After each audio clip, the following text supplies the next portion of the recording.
China has signaled interest in joining discussions on setting rules and norms for AI, and we should welcome that, said Bonnie Glaser of the German Marshall Fund to the Breaking Defense site. The White House is interested in engaging China on limiting the role of AI in command and control of nuclear weapons. Nobody wants to see AI-controlled nuclear weapons, right? Asked Joe Wong, a former State Department and NSC staffer now at the Arlington, Virginia-based Special Competitive Studies Project, which specializes in AI and emerging technologies. Like, even the craziest dictator can probably agree. Call me crazy, but no. America should not want to enter into any AI agreement with the People's Republic of China on nuclear C2, command and control, or any other matter. Yes, AI is a civilization-altering technology, as technology analyst Brandon Weichert told Gatestone, and no one should want machines to control the launch of nuclear weapons. Many remember War Games, the 1983 movie starring Matthew Broderick, in which an American military computer, on its own, simulated an all-out Soviet attack and almost launched a U.S. counterstrike on the Soviet Union. Life imitates art. In the first few hours of September 26, 1983, one Lieutenant Colonel Stanislav Petrov happened to be the duty officer at the Serpukhov 15 Early Warning Center south of Moscow. Successive alarms indicated that America had launched 5 Minuteman missiles from Montana toward Mother Russia. More than 30 reliability checks in Serpukhov 15 confirmed the attack was indeed taking place. Soviet procedures required a retaliatory launch. Petrov, however, trusted his intuition and ignored the warnings. "I was drenched in sweat," the Soviet officer recalled. "People were shouting. The siren was blaring. But a feeling inside told me something was wrong. Something was."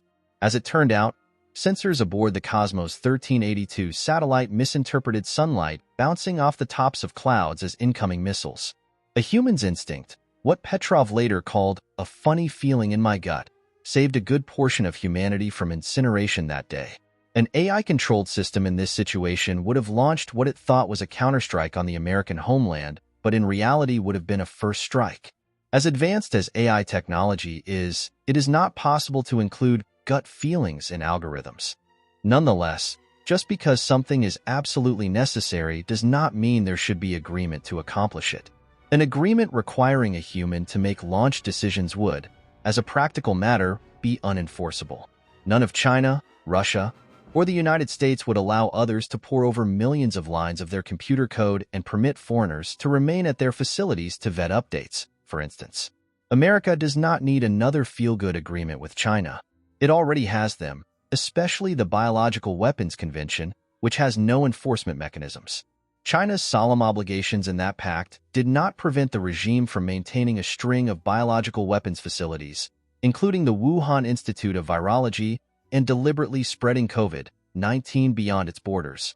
Hope, as they say, is now triumphing over experience. We're going to get our experts together to discuss risk and safety issues associated with artificial intelligence, U.S. President Joe Biden said on November 16th, a day after his summit with Chinese President Xi Jinping in San Francisco. Control of AI was one of the 3 areas he said the Chinese leader agreed to further discuss. Whatever China wants is almost certainly not in the interest of either the United States or the international community. The risk is that, in another unenforceable agreement, the United States will forego employing critical advantages that AI affords in targeting conventional munitions.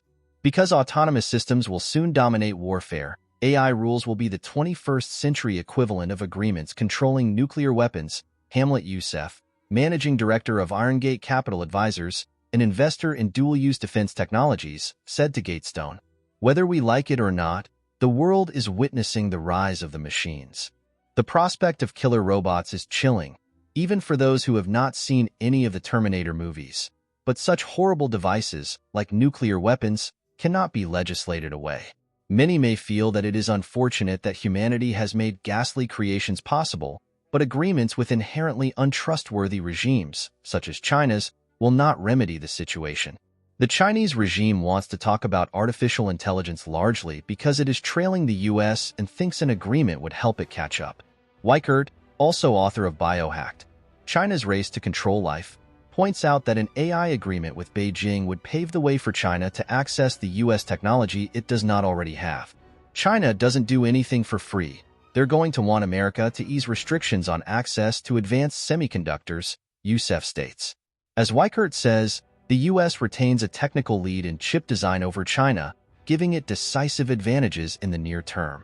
So, Bonnie Glaser, the world should not welcome China's willingness to talk to America about artificial intelligence.